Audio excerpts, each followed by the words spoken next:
내 집 마련은 양보할 수 없는 거다. 아무리 집값이 높아져 있다고 하더라도 내 집 마련에 대한 회의감 갖는 것을 경계해라라고 말씀드리고 싶고요. 머니 트레이너 김경필 멘토님입니다. 안녕하세요. 네, 반갑습니다. 반갑습니다. 이 세상에 정말 불확실한 것들이 너무 많잖아요. 네.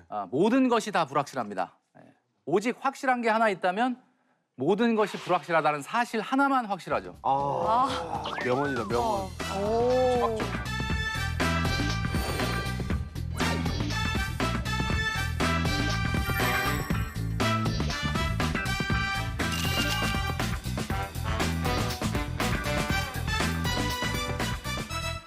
그러면 머니 트레이너시니까 저희의 어떤 현 상태 같은 것도 좀 체크를 해주시나요? 뭐 한번 체크해 볼까요? 네네. 자, 우리 먼저 황재성님. 네. 본인의 잉여 소득 어디에 주로? 얼마 전에 뭐 주식을 좀 뭐 다 처분했다 이런 얘기를 들었는데. 일단 철수. 네, 일단 철수. 삼보 전진을 위한 일부 후퇴라고. 삼보 볼수 있죠. 전진을 위한 일부 후퇴. 네네. 최은정님은 주로 가장 큰 지출. 네. 무조건 그냥 땅에 묻는 것처럼. 땅에 묻어요. 그러니까 그런 것처럼 저금. 다 저금해요. 저축을 한다. 네. 예금으로. 뭐 이런 분 쓰는 거를. 이렇게 이제 안정지향형, 위험 회피형 같은 분들이 네, 이런 맞아요. 분들이 위험 네. 회피. 어떠세요? 소연 씨 같은 경우에는 주식을 하시긴 하는데 네. 전부 한 종목에 좀 잘 알려져 있습니다. 네. 대주주가 목표시구나. S죠. 네. 하나의 종목만 파는 그런. 저도 이제 그렇게 주식을 조금 하면서 이게 뭐 3분의 1 정도 나눠서 이렇게 현금으로도 갖고 있고 주식도 하고 막 이랬는데 예, 이 프로그램 하면서 추천받은 주식 덕분에 진짜. 비자발적 장기 투자에 돌입된 상태입니다. 듣기로는 50년 정도 하셔야 된다고.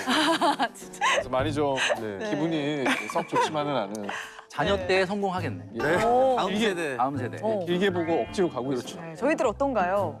뭐 사실 세 분이 조금씩 다 다른 이야기를 하셨습니다. 돈을 벌면 내가 정말 못했던 걸 소비하는 쪽에 이 황재성님. 그리고 난 변동이 큰 거 싫다. 일단은 모은 거를 원금을 최소한 확보하는 차원에서 저축. 네. 그다음에 뭐 주식 이렇게 이제 어떻게 보면 다양하게 나왔는데 네.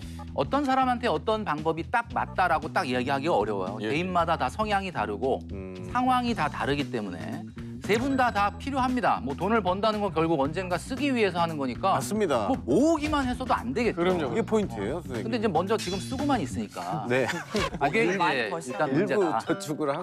일부 저축. 네, 네. 한 50%는 저축을 하는 것 같아요.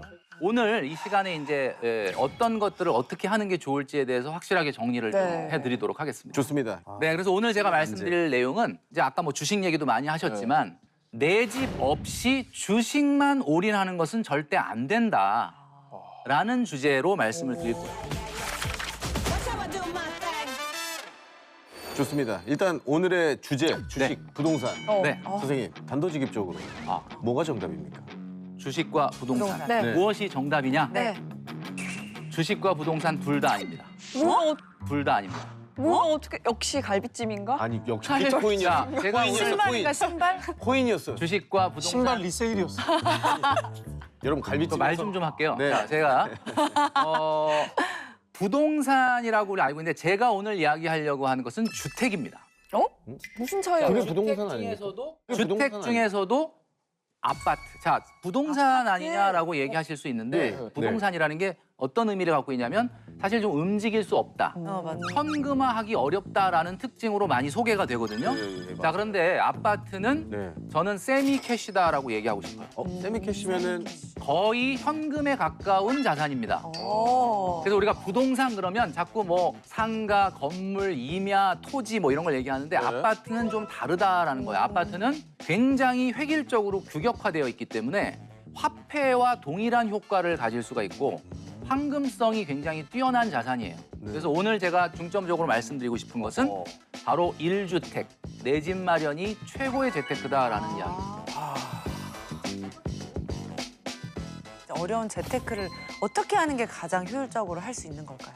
오늘 이제 재테크가 무엇인가에 대해서 한번 말씀을 좀 드리려고 합니다. 재테크라는 것은 자산을 늘려가는 것을 말합니다. 네. 자산이 무엇인지부터 한번 풀어가 볼 필요가 있을 것 같아요. 예. 자, 자산은 두 가지의 특징을 갖고 있습니다. 첫 번째는 일정한 현금 흐름이 나오는 것은 자산입니다. 네. 계속해서 어떤 소득이 나오는 거죠. 네. 그다음에 두 번째는 시장에서 가격이 결정되고 거래가 돼야만 자산입니다. 어허. 그래서 많은 분들이 우스갯소리로 저희 남편이 매달 이렇게 월급을 타다 주는데 월급의 현금 흐름이 계속 발생하니까 우리 남편이 나한테는 자산인가? 이렇게 얘기하시는 분들이 있어요. 맞죠? 맞네요. 맞네요. 자산이네. 들어맞잖아요. 근데 시장에서 남편이 거래가 안 되잖아요. 그러니까는 자산이 아닌 거예요. 아니네. 두 가지 항목에 다 해당이 해당이 되어야 돼야지 됩니다. 자산이군요. 이제 명확해졌습니다. 자, 그럼 자산이 뭔지 아시겠죠? 네. 왜 우리가 자산을 가지려고 하죠? 아직 자산이 충분치 않기 때문이죠. 네. 그러니까 우리가 재테크의 목적이라는 건 결국 언젠가 있을 수도 있는 은퇴. 내가 일을 하지 않더라도 자산이 나를 먹여 살릴 수 있게 해야 된다라는 겁니다. 그렇죠. 맞아. 자, 그러면 이 자산 가격이 어떻게 움직이는지 너무 궁금하죠? 네. 네. 자, 이거를 오늘 풀어볼 건데 자산 가격은 3가지의 특징을 가지고 움직입니다. 자, 네. 첫 번째가 뭐냐면 현금 흐름의 양입니다. 양. 자, 제가 예를 들어보겠습니다. 우리 네. 황재성 씨. 네. 월세 100만 원 나오는 아파트하고 네. 월세 150만 원 나오는 아파트가 있어요. 네. 둘 중에 뭐가 비쌀까요? 월세 150만 원 나온 아파트가 당연히 비싸겠죠. 당연히 비싸죠. 그럼요. 생각처럼 똑똑하시군요. 역시. 너무 맞췄어. 자, 맞췄어요? 현금 흐름이 당연히 말씀하신 대로 1,800만 원 나오는 높은 거. 아파트가 비쌉니다. 네, 뭐 상식적인 얘기인데. 상식적인 제가 네. 좀 전에 얘기했잖아요. 현금 네. 흐름의 양이 자산 가격에 네. 영향을 미친다. 이건 좀 당연하게 집값이 비싸면 당연히 월세도 비싸죠. 비싸죠. 네, 네. 자, 그다음에 두 번째는 뭐냐면 월세 100만 원 나오는 아파트하고 월세 100만 원 나오는 상가. 어떤 게 비싸요? 아파트. 아파트. 상가는 잘 안 나갑니다. 제가 가게를 또 하기 때문에 네. 상가 하면은 황금성이 쉽지 않은 것 같아요. 정답. 이야. 자, 똑같이 현금 흐름이 1,200이라 하더라도 네. 현금 흐름의 안정성이 가격에 영향을 미치거든요. 그래서 아파트는 공실이 없습니다. 네. 그러나 상가 건물은 어떻죠? 공실이 될 수 아, 있어요. 세입자가 나간다고 할 수도 있고 비어 있을 수도 있고 월세 항상 들어온다고 보장할 수가 없어요. 그래서 현금 흐름이 이렇게 똑같아도 현금 흐름의 안정성에 차이가 나기 때문에 가격이 달라지는 거예요. 맞아. 자, 그다음에 마지막 세 번째. 네. 기대감이 자산 가격에 영향을 미칩니다. 월세 100만 원 나오는 강남의 아파트가 네, 있어요. 아파트. 월세 100만 원 나오는 비강남의 아파트가 있어요. 어떤 게 비쌉니까? 이거는 월세 100만 원 나오는 강남 아파트가 비싸죠. 왜냐? 것 같아. 어쨌든 더 많이 오를 것 같아. 지금 말씀하신 게 정확하게 기대감을 표현한 거거든요. 네. 강남의 아파트와 비강남의 아파트 둘 다 현금 흐름은 1,200이라고 그랬죠? 똑같아요. 네. 그럼 둘 다 아파트면 안정성도 거의 똑같아요. 그렇죠. 근데 왜 가격 차이가 나느냐? 지금 정확하게 얘기하셨지 않습니까? 그거구나. 미래에 뭔가 월세가 더 나올 것 같은 기대감. 왠지 모를 기대감. 아. 이게 자산 가격을 달리 만드는 거거든요. 자, 여기서 우리가 한 가지 배우고 넘어가야 돼요. 자, 그렇다고 한다면 말씀하신 대로 이제 자산의 가치는 결국 우리는 항상 정해져 있다고 생각하지만 이게 상대적인 걸 수도 있겠다는 정확한 얘기입니다. 자, 한번 예를 들어볼게요. 네. 초등학교 때 100점 맞아본 적 있죠? 아니요. 단 한 번도 없어서 그것 100점 때문에. 맞아본 적이 아마 본인은 기억 못하겠지만 있을 거예요. 자, 그런데 맞았다고 치시고 네. 일단 예, 보통 우리가 초등학생들이 100점을 맞으면 네네. 빛의 속도로 엄마한테 달려갑니다. 그쵸. 네. 뭐 자랑을 해야 되니까 엄마 나 100점 맞았어. 그럼 엄마가 너무 칭찬해주고 그냥 환한 웃음으로 기뻐하면서 칭찬을 합니다. 네. 그죠? 네. 그런데 조금 있다가 엄마가 바로 이런 질문을 합니다. 근데 너희 반에서 몇 명이나 100점 맞았니? 아, 이렇게 맞아. 그럼 그래. 왜 그러셨을까? 왜 자꾸 숨통을 조여오셨어요? 그러니까 이게 엄마는 100점의 절대 가치보다는 100점의 상대 가치에 관심이 있는 거거든요. 아. 자, 오늘 우리가 지금 재테크를 얘기하고 있는데 네. 이게 재테크가 우리 오상진 씨가 좀 전에 얘기했던 것처럼 상대 가치라는 걸 늘 잊어버리면 안 돼요. 우리 집이 5천만 원 올랐어. 너무 좋아. 뛸 듯이 막 5천만 원 올랐다. 네. 자, 그런데 확인해 보니까 길 건너는 1억 올랐어. 아, 짱나. 그러면 우리 집은 5천만 원 떨어진 겁니다. 아, 진짜요? 네, 떨어진 거죠. 그러니까 재테크는 상대 가치라는 것을 여러분들이 꼭 기억하고 행동을 해야 됩니다. 부동산도 이제 또 종목이 여러 개가 있잖아요. 네. 또 건물일지 아니면 또 상가일지 아파트일지 땅. 여기서부터가 땅도 이제 있고. 그렇죠. 땅도 있고 경매. 여기서부터가 맞습니다. 제가 아까 서두에 얘기했던 것처럼 네. 부동산 중에서도 제가 오늘 아파트에 대해서 좀 말씀을 많이 드린다고 했는데 상가나 건물 같은 경우는 모든 사람의 로망입니다. 그런데 여러분 잘 생각해 보십시오. 재테크라는 게 뭐냐? 우리가 지금까지 배운 지식을 동원해서 생각을 해보면 결국 재테크란 여러분들이 20, 30년 후에 은퇴할 때도 부의 가치가 상대적으로 훼손되지 않는 것이 가장 최고의 재테크입니다. 맞아요. 자, 그렇다면 20, 30년 후에도 지금처럼 변하지 않고 계속해서 현금 흐름을 안정적으로 만들어낼 수 있는 게 뭐냐? 자, 상가 건물을 한번 예를 들어볼게요. 여러분, 강남이나 명동, 홍대, 건대와 같은 중심 상권에 나가도 요즘 공실이 나오고 있습니다. 맞아요. 강남에도 나오는. 왜 그러냐? 네. 여러분 아시겠지만 여러분들이 그 이유를 잘 알고 있어요. 네. 여러분들 쇼핑을 어디서 하십니까? 온라인. 휴대폰으로 하죠? 네. 밥 먹는 거, 커피 마시는 거, 병원 가는 거 말고 오프라인 매장을 갈 일이 없어요. 거의 없죠. 그러니까 20, 30년 후에는 그럼 이런 트렌드가 과거로 바뀌어서 60, 70년대로 갈 거냐? 레트로 열풍. 절대 그럴 리가 없죠. 무슨 얘기냐면 상가 건물 중에서도 뭐 분명히 살아남고 괜찮은 것이 있겠지만 네네. 상당히 어려울 가능성이 있어요. 현금 흐름의 안정성이. 그런데 반대로 아파트예요. 네. 도시에 있고 네. 누구나 살고 싶어하는 좋은 입지에 있는 아파트. 이 아파트는 20, 30년 후에도 현금 흐름이 어떨까요? 아, 그치. 좋겠죠. 좋죠. 밑에 막 지하철 막 다니고 당연하죠. 막 그래버리면은. 그러니까 결국 작업- 제가 오늘 이야기하려는 것은 그거다라는 거죠.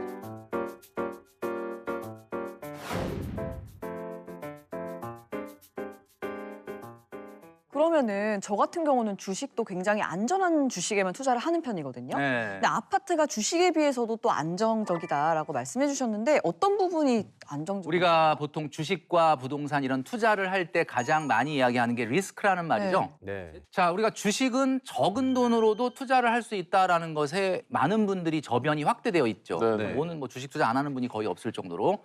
자, 그런데 이제 오늘 우리가 얘기하는 아파트, 내 집 마련은 정말 하고 싶긴 한데 진입 장벽이 너무 높다라는 것이 이제 문제 어머. 아니겠습니까? 근본적으로 이 두 가지의 차이는 리스크에 있다라고 보시면 돼요. 네. 근데 이제 사실은 리스크는 그래서 다른 말로 우리가 변동성이라고 표현하는 게 맞아요. 변동성. 우리가 표준 편차라고도 얘기할 수 있죠. 평균 값에서 얼마나 더 마이너스, 얼마나 더 플러스가 될 수 있냐. 이 확률 분포의 폭을 얘기하는 거거든요. 네네네. 그러니까 주식은 이렇게 변동성이 워낙 크기 때문에 네. 일반적인 분들이 경험이나 지식 없이 이렇게 쉽게 했다가 상당히 낭패를 보는 경우가 있는데 네. 오늘 제가 말씀드리는 주택은 상당히 표준 편차가 작습니다. 자, 20년 전에 대한민국의 어떤 주택을 샀더라도 집값이 올랐을 거죠. 네. 그쵸. 그죠? 그렇죠. 근데 20년 전에 어떤 주식을 샀는데 그 주식이 지금 과연 성공해가지고 굉장히 대박이 났을지 아니면 장담할 상패가 수 됐을지는 아무도 모르는 거 아니에요. 그럴 수 예. 있죠. 이게 개별성의 차이가 결국 변동성, 리스크의 차이다. 이렇게 우리가 볼 수 있는 겁니다. 그렇다고 한다면 네. 뭐 대표적인 어떤 주식과 좀 비교를 해보면 좋을 것 같아요. 네, 주식을 우리가 보통 보면 네. 장기 투자 얘기할 때 10년 장기 투자를 얘기를 많이 하는데 그렇죠. 네. 10년 전에 주식 시장에서 정말 이 주식은 우량주니까 장기 보유하면 돈 번다 그러고 계속 추천을 했던 종목이 한 6, 7개가 있어요. 네. 네. 모든 증권사마다 이 종목은 정말 우량주니까 장기 투자. 그 종목이 뭐냐? 대표적으로 일단 S전자. 오케이. 소영 씨. 그다음에 두 번째 철강 회사인 아. 그다음에 H자동차. 오케이. 그죠? 그다음에 땡땡전력, 어. KTN땡, 아. 땡타이어. 어. 이런 종목들이거든요. 네네네. 이런 종목들이 다 우량주로 우량주. 추천했어요. 지금은 네. 어떻게 돼 10년 있어요? 지났어. 네. 지금 어떻게 됐느냐? 최은정님 너무 궁금하죠? 네. 땡 반토막. 진짜? 진짜요? 와. 네. 그다음에 H자동차 네. 아, 대박. 그 뭐야? 액면 분할한 거 아니었어? 그다음에 땡코. 땡타이어 네. 네, 제자리. 제자 S전자. 와, 그럼 다 뻥. S전자는 2.8배 정도 올랐어요. 몰랐어. 그렇구나. 제가 지금 남았네. 말씀드리는 게 뭐냐? 자, 그럼 그 기업들이 무슨 망했느냐? 아니에요. 정상적으로 지금 기업 활동하고 있어요. 지금도 우량 기업이고. 네. 네, 지금도 우량 기업 소리 듣고 있어요. 그게 무슨 얘기냐? 주식 시장에서 주가가 오른다는 것은 끊임없는 시장의 기대 수익률을 초과하는 성장이 있어야만 오르는 건데 10년 동안 제자리라는 게 무슨 뜻이에요? 화폐 가치로 봤을 때 마이너스. 엄청난 마이너스가 난 거죠. 반토막은 더 하네. 이게 바로 주식 시장입니다. 아파트가 답이네. 오히려 그러니까 아파트 주택 특히나 아파트에 좀 마음이 네. 좀 많이 쏠리고 그런데 있는데 이제 한계가 있는 게 아파트가 뭐 좋다는 거 많은 분들이 알죠. 근데 이제 아까도 말씀드렸던 것처럼 아파트라는 게 그 진입 장벽이 무슨 너무 문지방 높아. 넘어 다니듯이 넘어 다닐 수 있는 정도 수준이 아니니까 너무 어려워요. 그런 부분에 대해서 이제 어떻게 보면은 굉장히 문제가 많은 거고. 그리고 또 주택이 그런 장점도 있잖아요. 일단 기본적으로 살기 위해 만들어진 공간이니까 이걸 이제 마련해 두면 뭐 2년마다 전셋집 알아볼 필요도 없고 그렇죠. 이사 비용 아끼고. 살 수 있다라는 이것도 해결이 맞습니다. 가능한 어찌 보면 집도 해결이 되면서 투자도 해결이 투자도 되는 거죠. 자, 그래서 내가 정말 신의 능력으로 그 주식을 정말 골라서 샀다고 하더라도 1주택 수익률을 이기기가 어렵습니다. 이게 왜 그러냐면 지금 방금 말씀하신 것처럼 아파트에는 사용 가치라고 하는 특수한 내용이 들어있기 때문에 그래요. 10억짜리 아파트를 예를 들어 볼게요. 우리가 서울에 있는 아파트 전세가가 7억이에요. 네. 제가 거기서 전세를 만약에 살고 있다. 근데 이 집을 너무 사고 싶어. 네. 그러면 얼마를 투자해야 되냐면 바로 3억을 투자하면 돼요. 자, 이 3억을 우리가 뭐라고 부르죠? 갭. 갭. 리스크. 정확하게 맞아요. 갭이 실제 투자 금액이에요. 근데 주식 10억 원어치에 투자한다 생각을 해볼게요. 오, 최악이야. 이 10억은 10억 다 줘야 살 수 있어요. 아, 그러네요. 갭이 없으니까. 그러니까 일반적으로 우리가 많은 전문가들이 나와서 이야기할 때 뭐 서울의 아파트 지수가 지난 35년간 70배가 오르고 주식은 100배가 올랐다 이러면서 주식이 낮다고 자꾸 얘기를 하시는데 맞습니다. 지수는 모든 주식을 다 평균 낸 거니까 지수는 올라가요. 주식은 국 끓여 먹을 수 있는 게 아니거든요. 쓸 수가 없는 거고. 근데 집은 내가 들어가서 살면서 오른 거잖아요. 그러니까 네. 주식 투자 수익률에 뭐를 집어넣어야 되냐면 월세, 전세 그 비용은 빼야 돼요. 이제 확실히 알았네요. 그래서 우리나라에서는 이해가 돼요. 성공한 주식이라 하더라도 1주택의 수익률을 이길 수 없다라고 말씀드린 겁니다. 맞다. 이게 너무 매력적이네요. 실거주도 돈이 든다는 사실 우리가 망각하는 거 생각하고 같아요. 있어요. 네. 엄청난 돈이 들죠.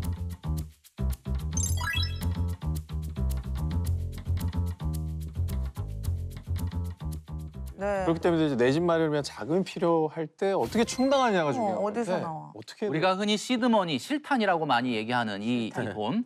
여러분, 근데 이제 우리가 막 지금 뭐 아파트 얘기를 하니까 막 10억, 20억 막 이렇게 막 그 숫자가 커졌는데 여러분 처음부터 시작할 필요가 있는 게 일단 시드머니 1억부터 시작할 필요가 있어요. 어떻게 하면 1억을 넘을 것이냐. 그래서 제가 항상 말씀드리는 게 돈 번 지 5년이면 1억은 있어야 된다라고 사회초년생분들한테 얘기를 하거든요. 돈 번 지 5년이면 1억은 있어야 된다. 네. 그 우리 사회초년생들 같은 경우에 보면 지금 대기업과 중소기업을 다 평균해서 네. 대졸 초임 연봉을 따져보니까 3,574만 원이라고 합니다. 이게 한 달에 얼마냐면 297만 원. 그러니까 한 300만 원 정도라고 보시면 될 것 300만 같아요. 원 정도. 네. 한번 좀 빨리 모아보자라고 독한 마음을 먹어서 만약에 3년 안에 모아보자 1억을. 그러면 얼마를 내야 아우. 되냐면 한 달에 269만 원을 모아야 돼요. 와. 뭐 한 달에 한 20만 원 쓰는 거예요. 이거는 불가능하겠죠? 네. 사회초년생들한테는 4년에 모으려면 월 199만 원 정도를 모으면 되는데 이것도 사실 좀 만만하지 쉽지 않아요. 않죠. 한 달에 200인데. 그래서 5년입니다. 5년이면 158만 원만 모으면 되거든요.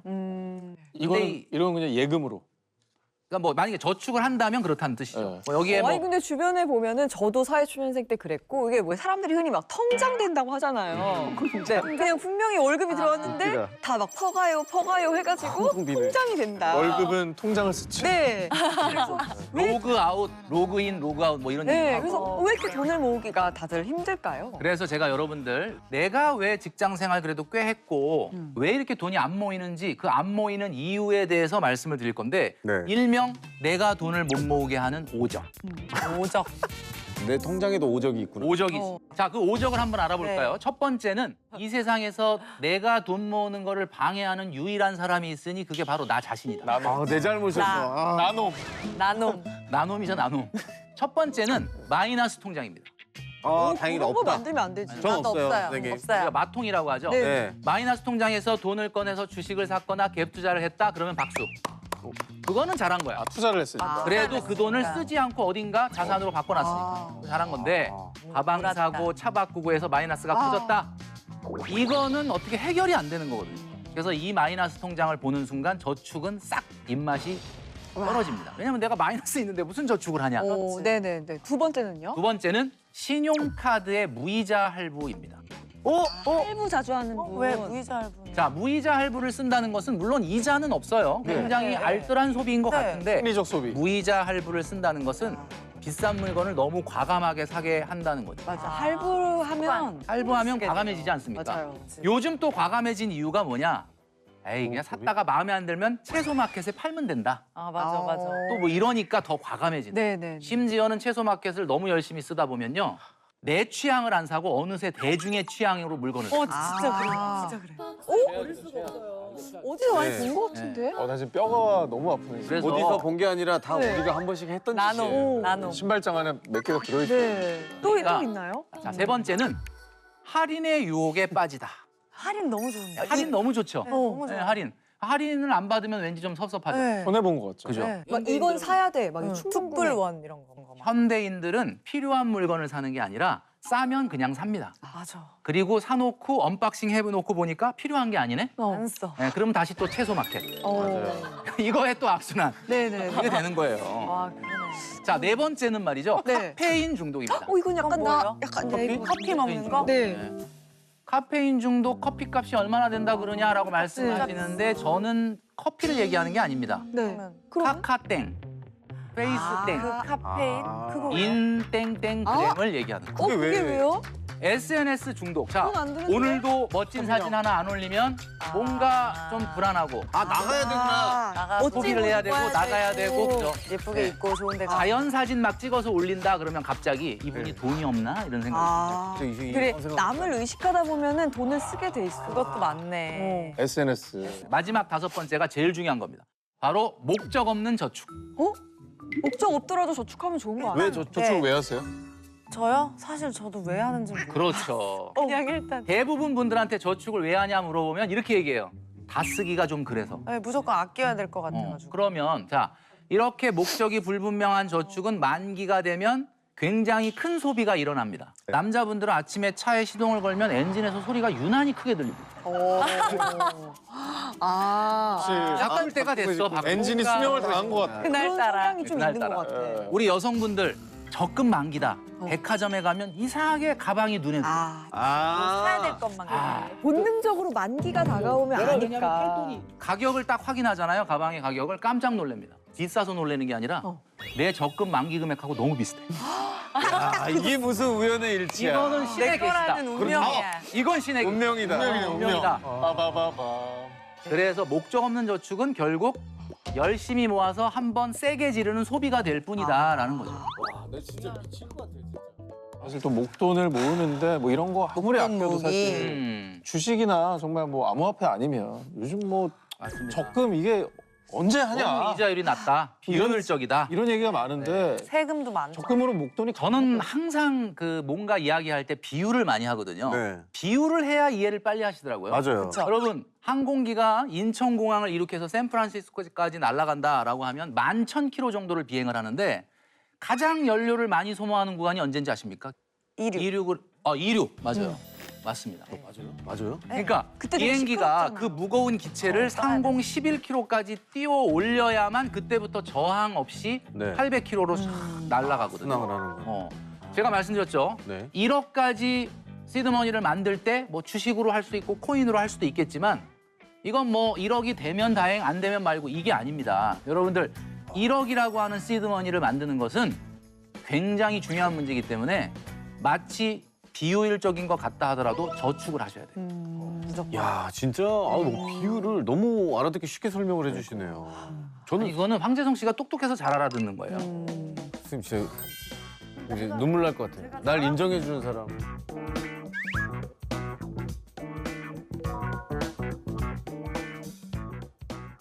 오늘 저희가 선생님 때문에 재테크에 대해서 제대로 한번 개념을 잡아본 것 같은데요. 다들 어떠셨나요? 저는 좀 몰랐던 정보를 너무 많이 알게 돼서 기뻤고 제가 지금 하고 있는 게 사실 좀 확신이 안 갔거든요. 근데 나쁘지 않다.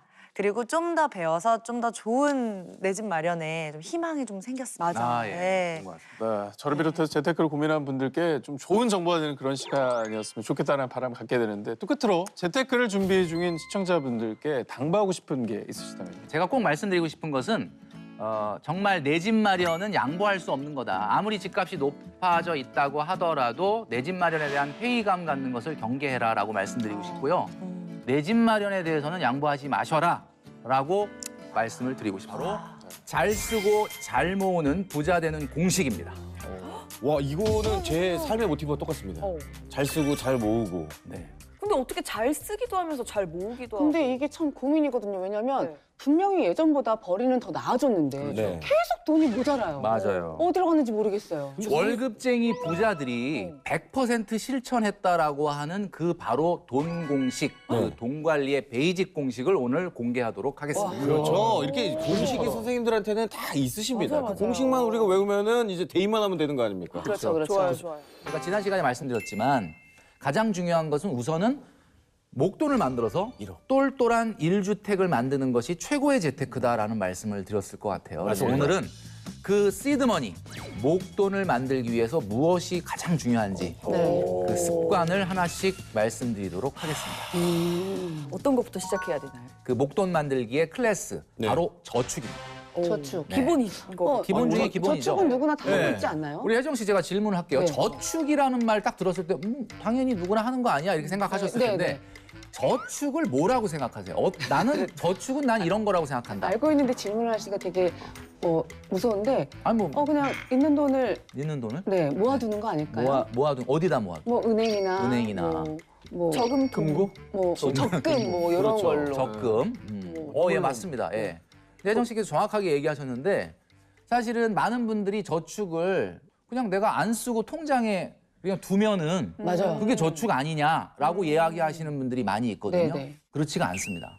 정확하게 얘기하면 안 쓴다 그래서 그게 저축이 아니다라는 거예요. 제가 오늘 저축의 정의를 정확하게 말씀드리고 넘어가도록 하겠습니다. 네. 초등학교 때 배운 건데. 저축은요. 자산으로 가는 돈을 저축이라고 하는 겁니다.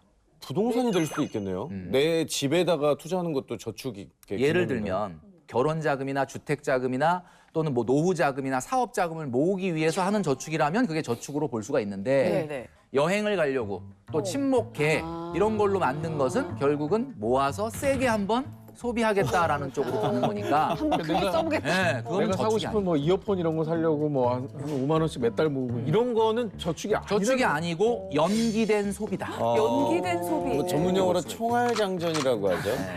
한번 세게 갈기자. 네. 위스키 면세점에서 세게 한번 갈기자. 연사로 쫙 예. 이렇게 하려고. 제대로 갈겨야지. 연기된 소비. 돈 관리에 있어서 이런 말이 있어요. 우리가 그 사법제도에 보면 무죄 추정의 법칙이라고 있죠. 예. 증거가 확실하게 나오기 전까지는 무죄로 본다. 네. 돈 관리에서는 소비 추정의 법칙이라는 게 있어요. 영수증이 나오기 전까지는. 소비 추정의 법칙은 뭐냐? 확실하게 저축을 하지 않은 거는 다 쓴 걸로 본다. 자산화가 안 되면 그건 언제든 쓰게 돼 있다. 언제든 쓰게 됩니다. 여러분 통장에 남아도는 돈 그거 저축되든가요? 절대 그렇지 않습니다. 스물스물. 네, 조금씩 없어집니다. 녹아 죽어요, 선생님. 네, 그래서 결국은 안 쓴 게 저축이 아니고 저축 안 한 게 다 소비다. 이렇게 보시면 돼요. 우리는 똑같은 느낌이지만 네. 반대로 얘기하자면 저는 예를 들어 타이트하게 한 달 제가 얼마 쓰는지 아니까 그 금액만 빼고 다른 걸 다 저축을 했어요. 그랬더니 딱 한 달 내가 쓸 용돈만 갖고 있으니까 허리띠를 졸라매게 그렇죠. 되더라고요. 안 쓰게 돼요. 그런 게 있더라고요. 현명하게 사셨네요, 계속. 근데 왜 돈이 안 모이죠? 어떻게 된 거예요? 그러면 남편분 핸드폰을 좀 빌려주시면 영문이 깔려 있으면 아 그래요? 하나. 지금부터 네. 돈 관리 베이직 공식의 그 첫 번째 공식을 말씀드리겠습니다. 이게 이제부터 여러분 이 공식 외워야 됩니다. 자, 목돈의 공식입니다. 네. 목돈의 공식. 자, 목돈이 아닌 푼돈을 자꾸 만드는 분들이 너무 많아요. 네. 예를 들면 이런 거죠. 사람들은 말이죠. 자신의 월급의 3배 이상의 돈만을 목돈으로 인식합니다. 심리적으로. 내 월급의 3배. 그래서 한번 제가 질문해 보겠습니다. 상진 씨께 질문해 보겠는데 네네. 한 200만 원 정도 지금 돈이 생겼다고 한번 생각해 볼게요. 갑자기요? 네, 갑자기. 200만 원 딱 생겼어요. 뭐 하실래요? 피규어지 뭐. 갑자기 꽁돈 생겼는데요? 피규어, 자전거. 좀 미래를 위해 투자를 하고 싶은데. 또 그러시네. 아니, 진정성 있게 그냥 인간 오상진으로 대답해 주세요. 제가 눈여겨보는 네. 스니커즈. 바로 그겁니다. 요즘에 자꾸 신발을 사면서 미래를 위해 투자한다고. 200이 된 게. 근데 갑자기 근데 없던 돈이 생기면 저는 약간 눈여겨봤던 거. 그냥 약간 가치가 오를 것 같은 거. 맞아요. 그거를 사서. 지금 뭐 약간 재테크 핑계를 좀 대고는 있지만 어쨌든 소비의 생각이 먼저 딱 든다는 거예요. 만약에 2천만 원이 생겼다.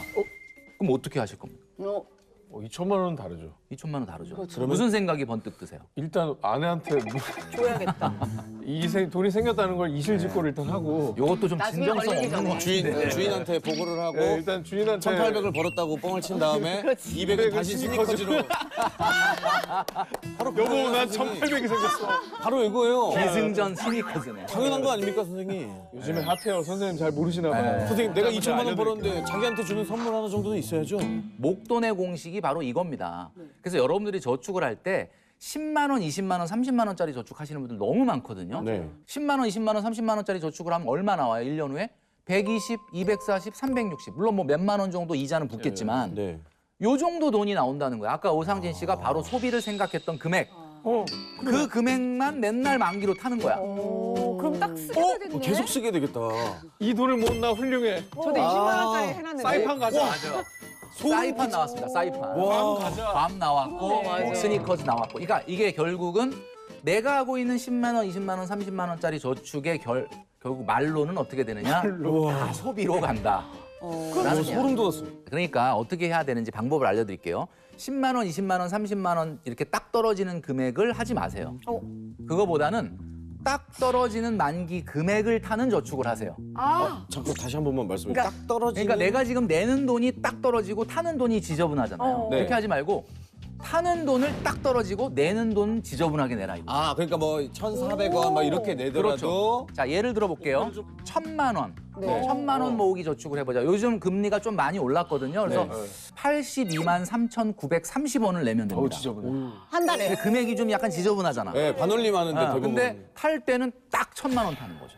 괜찮다. 그게 목돈으로 확 느껴지네요. 아, 근데 1,000만 원을 딱 타서 그거를 부서뜨리기가 조금 그렇지 않습니까? 네, 네, 네. 아까- 1,000만 원 정도면 일단 뭔가. 암호로 허투루 쓰기가 좀. 네. 그리고 한 가지 더 말씀드리자면 스스로 열심히 돈 모으는 내가 응원하겠다 해서 그 스니커즈를 본인한테 선물을. 예, 본인한테 선물 맞아요. 너무 좋다. 본인한테 선물 쿠폰이 들어있는 적금을 하세요.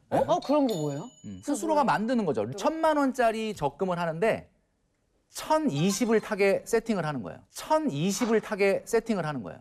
아, 그래서 아시겠어요? 네, 이제 알겠습니다. 선생님, 두 마리 토끼를 다 잡으셨군요. 네, 근데 하여튼 1,000만 원이 아닌 1,020만 원을 타는 적금을 해서 딱 타면 1,020만 원 중에 1,000만 원은 재투자를 아까 상진 씨 말씀하신 것처럼 하고 20만 원은 한우를 사 먹어라. 그러면은 기분도 네. 좋고. 1년 동안 자기 고생한 나한테 보상을 하는 거지. 칭찬은 받아야 돼. 200만 원 스니커즈 사려면 1억 넣어야 잘해봐요. 1억 모아야 200만 원 네. 리워드 아니면 받을 수 근데 결국 그 리워드를 받기 위해 난 1억을 모아야 되겠다는 목표가 생긴 거죠. 그렇죠. 좋네요. 이게 중요한 거지. 이런 목표가 있어야 그래서 되는데. 1,020만 원 하려면 84만 원 적금하면 돼요. 그러니까 그게 심리적으로 목돈이라고 하는 사람이 약간 허투루 안 쓰게 되고 맞아요. 좀 지키려는 어떤 본능이 발동된다. 맞아. 너무 깔끔하다.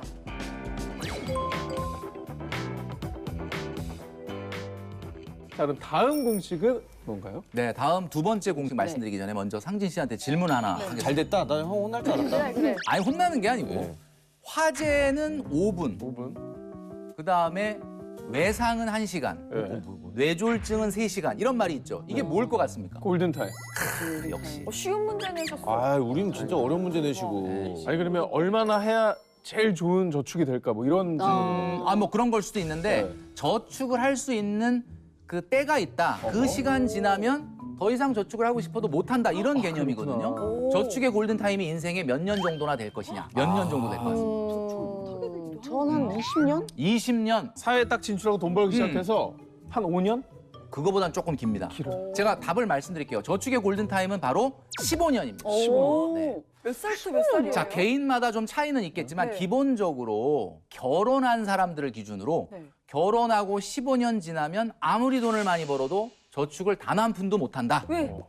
라는 얘기죠. 15년 뒤에 무슨 일이 15년 뒤에는 몇 살이죠? 결혼하고 15년 지나면 집에 1m 한 70 정도 되는 애들이 왔다 갔다 하거든요. 컸구나, 애들이. 중고등학생 네. 아이. 그러니까 아이들이 중고등학교 들어가기 시작을 하면은 네. 아무리 돈을 많이 벌어도 저축을 하기는 좀 쉽지가 않다. 비용이 너무 많이 네. 나서. 근데 15년이 생각보다 그럼 길지가 않은데. 그렇죠. 이런 말씀드리면 또 많은 분들이 그래요. 내가 그래서 결혼 안 하려고 그런다. 결혼해도 애 안 낳으려고 한다라고 하는데. 이해가 돼요, 선생님. 예, 근데 이게 참 아이러니하게도 네. 결혼을 안 하거나 결혼을 해서 아이를 안 낳은 사람도 역시 15년 지나면 저축을 못 합니다. 뭐야 똑같잖아. 왜요? 네, 왜 아이가 똑같아요, 없는데 똑같아요. 왜요? 여러분 실질적으로 아이를 낳아서 아이를 키운다는 거는 네. 아이한테 들어가는 돈, 아이한테 쏟아붓는 시간이 거기에 같이 들어가는 거예요. 네. 근데 만약에 아이를 안 낳았다. 네. 그러면 남는 시간을 뭐 하느냐? 네. 가만히 집에 있겠습니까? 레저, 문화, 또 외식, 보상 심리가 있잖아요. 보상심리. 스니커즈. 아이가 있는 집은 아이 때문에 스트레스가 있지만 아이가 없는 집은 아이가 없어서 스트레스가 있거든요. 맞아요. 그래서 제가 알고 있는 딩크족 부부는 아우 이제 뭐 둘이 버는데 아이도 없고 그러니까 돈 많이 모으겠거나 생각을 했는데 웬걸 예, 아이 없으니까 둘이 이 세계 아주 그 스킨스쿠버 포인트를 다 다니면서 여행을 하고 돈을 거기다가 놓고 거기다가 그냥 쏟아부는 오로라 보러 간다 그러고 뭐 난리도 아닙니다 지금. 돈이 아니, 하늘로 공중부대되는. 근데 막 15년 동안 계속 열심히 저축을 했으니까 그런 심리가 생기는 게 당연하고 저는 그렇게 쓰는 게 나쁘지 않아요. 네, 맞아요. 그런데 이제 제가 골든타임의 공식을 말씀드리는 이유는 대부분 많은 분들이 이렇게 얘기한다는 거지. 사회 초년생들은 나는 지금 월급이 200~300밖에 안 되니까 네. 먹고 죽을 돈도 없다. 내가 나중에 승진을 해가지고 네. 과장 달고 차장 달아서 막 400, 500, 600 받으면 그때 저축 많이 하겠다. 이런 이야기를 하는데 그게 아니라는 이야기죠. 맞아요. 그래도 돈을 많이 버는 사람은 결혼하고 15년이 더 지나도 오래도록 이렇게 저축을 할 수 있지 않을까요? 뭐 전문직 같은 경우에는 한 1,000만 원 정도 벌 수 있는 사람들도 있죠. 그렇죠. 제가 멘토링을 하고 있는 그 직장인들 중에서 월급을 네. 받는 사람 중에 300만 원부터 3천만 원까지 있거든요. 와, 고소득 월급이 3천만 원이에요. 네. 그러면 아이가 교육이 시작돼도 좀 저축할 수 있지 않을까 이런 생각을 하는데 제가 그 집에 딱 놀러 갔다 와서 깜짝 놀랐거든요. 왜요? 일단 소득이 그 정도 되면 네. 애들이 대한민국에 없습니다. 외국에 있구나. 네. 저기 뭐 캘리포니아, 뉴욕 뭐 이런 데가 있어. 또 부모님이 돈 벌고 그놈들이 쓰는구나. 그렇구나. 자, 뭘 얘기하느냐? 소득이 많고 적고를 떠나서 아무리 소득이 올라가더라도 15년 지나면 저축을 거의 못하게 되기 때문에 바로 지금 여러분들이 저축의 골든타임을 지나가고 있다는 것을 명심하셔야 저 됩니다. 7년 남았어요. 7년. 결혼한 지 7년 됐으니까. 와, 우리도 얼마 안 남았네요. 네, 진짜 빨리 해야겠다.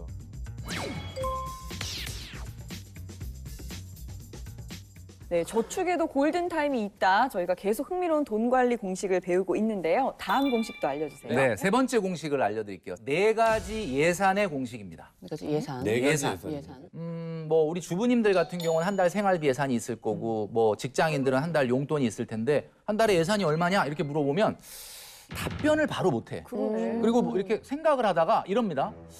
150에서 200? 이렇게 얘기해요. 맞아. 그럼 이게 150이란 얘기예요? 200이란 얘기예요? 그러네. 150에서 200이란 얘기죠. 그런 얘기일 수도 네. 있는데 그 중간에 사실은 그러니까 매번 다르다는 거죠. 사실은 이거죠.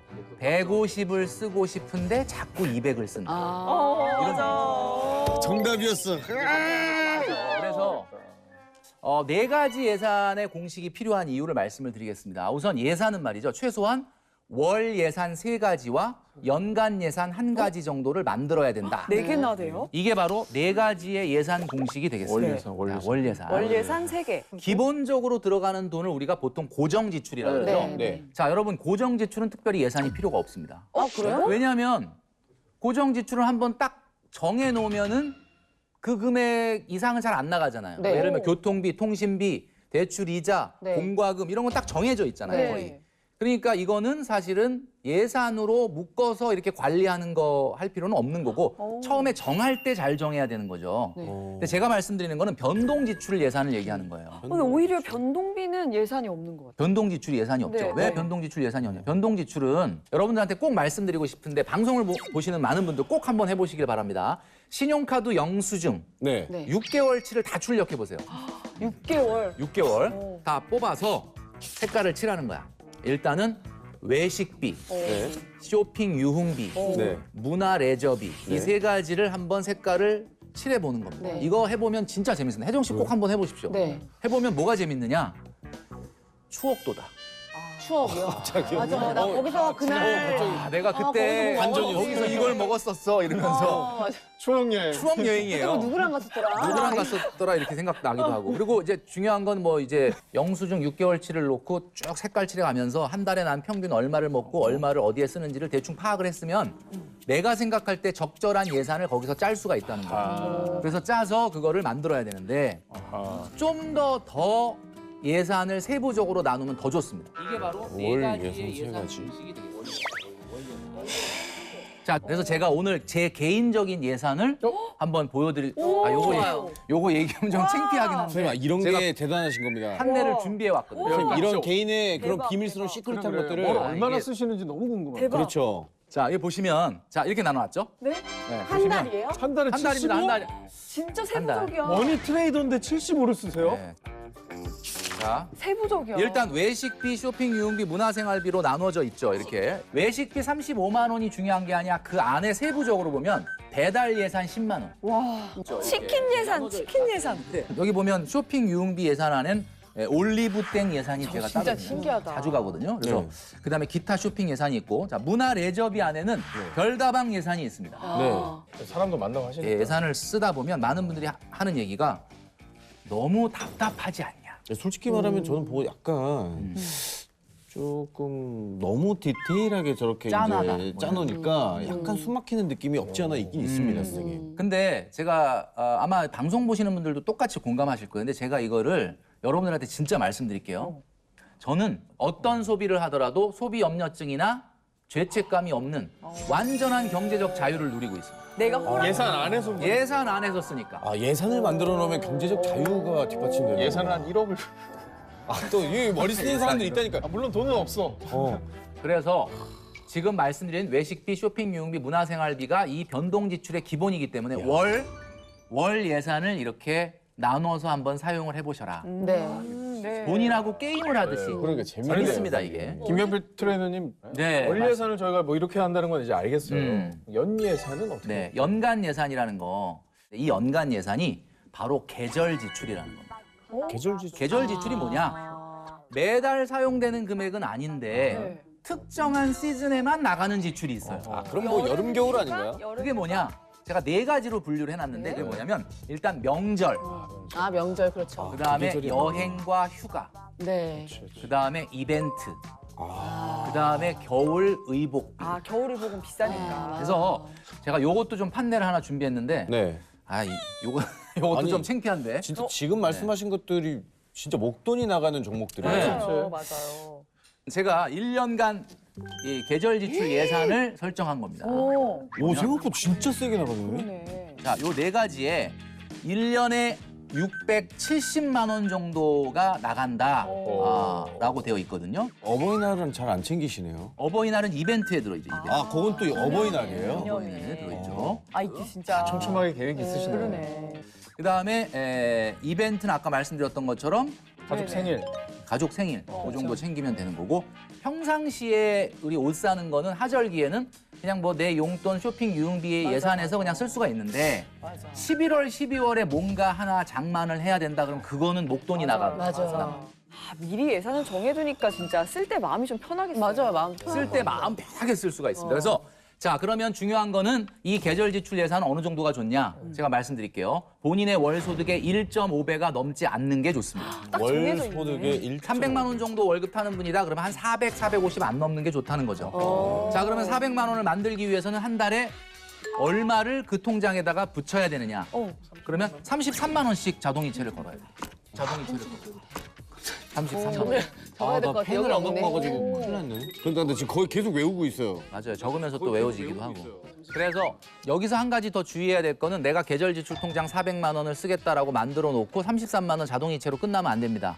명절에 얼마 쓸 거고 여행에 얼마 쓸 거고 이벤트에 얼마 쓸 거고 겨울의복비 얼마 쓸 건지를 나눠놔야 정신이 똑바로. 내가 돈을 꺼냈을 때 문제가 안 돼요. 왜냐하면 400만 원 통장은 만들어 놨는데 여행 시원하게 한 350 딱 땡겨서 써버리면 도무지 쓸 게 없지 않습니까? 겨울에 반팔 입고 다녀야지 뭐. 어머니날 어머니 이거밖에 준비 못했습니다 하면서 2만 원. 2만 원 딱 문화상품 만 원 하나 네. 드리고 기프티콘 문상 엄마한테 보내. 아, 그럴 아니, 수가 없잖아요. 네, 그러네요. 아니, 그러니까 뭐 미리 저희처럼 이게 수입이 좀 일정하지 않은 프리랜서들은 또 더 생각해볼 맞아. 만한 네, 부분이 맞아요. 프리랜서한테 정말 필요한 팁이죠. 예. 그런데 직장인도 마찬가지입니다. 왜? 직장인들 요즘 월급을 12분의 1로 주질 않아요. 맞아요. 직장인들도 보너스가 있어. 그러니까 마치 돈 나오는 거는 월급쟁이라 하더라도 프리랜서처럼 돈이 들어옵니다. 그러니까 이게 꼭 하셔야 돼요. 그러면 경계가 상관없네.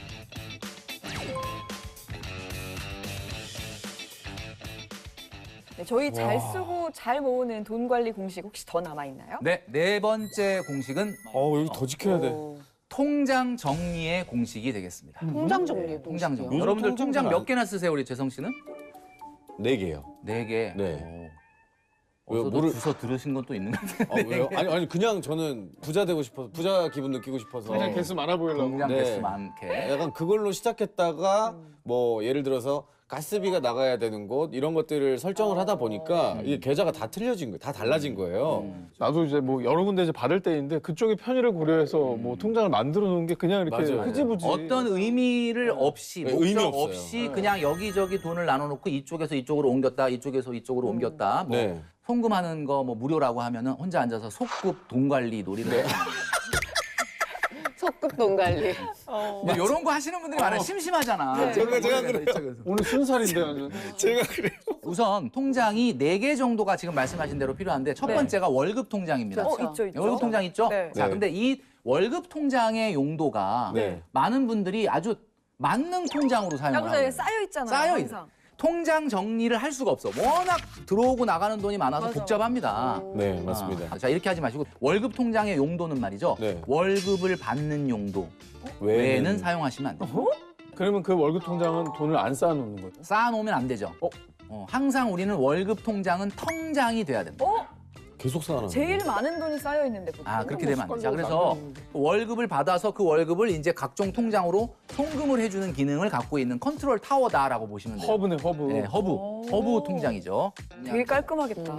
그다음에 두 번째 소비 통장이라는 게 있는데 이게 바로 여러분들이 지금 쓰시고 있는 월급 통장의 기능인 거죠. 네, 맞아요.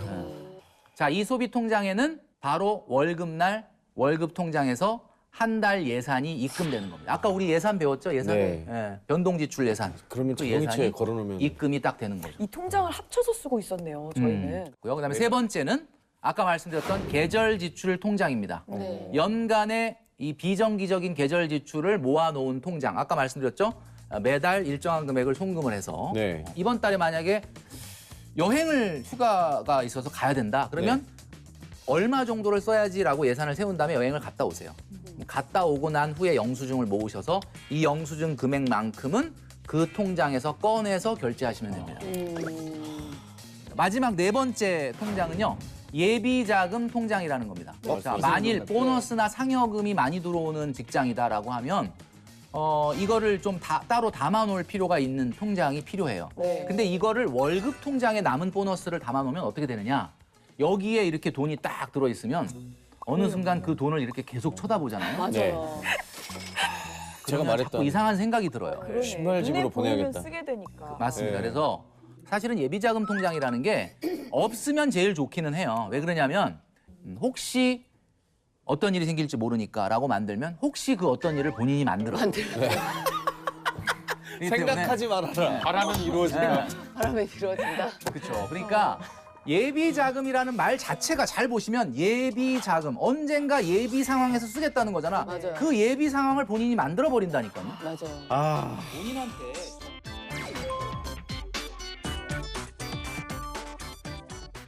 여러분 혹시 네. 소영 씨는 돈 사랑하세요? 네. 바로 나오네. 근데 답이. 돈 싫어하는 사람이 있을까요? 아니 그러니까 돈을 싫어하냐 사랑하냐고. 재성 씨는 아. 돈 사랑합니까? 사랑하죠. 사랑합니까? 네. 그럼요. 혹시 국어 사전에서 네. 사랑이라는 단어 찾아보신 적 있습니까? 한 번도 없는 뭐 것 같은데. 아껴주고 이런 말 있었던 것 같은데? 사랑이라는 단어를 국어 사전에 찾으면 이렇게 나와요. 뭐라고 나와요? 몹시 아끼고 소중히 여김. 어.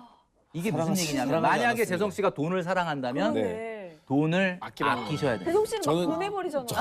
전 돈과 불륜이었던 것 같아요. 미워하네. 돈을 증오했네요. 네. 돈을 아주 애증- 싫어하네. 애증의 관계였네. 자꾸 보내버리니까. 돈을 내가 봤을 땐 와 이거 진짜 명언이다.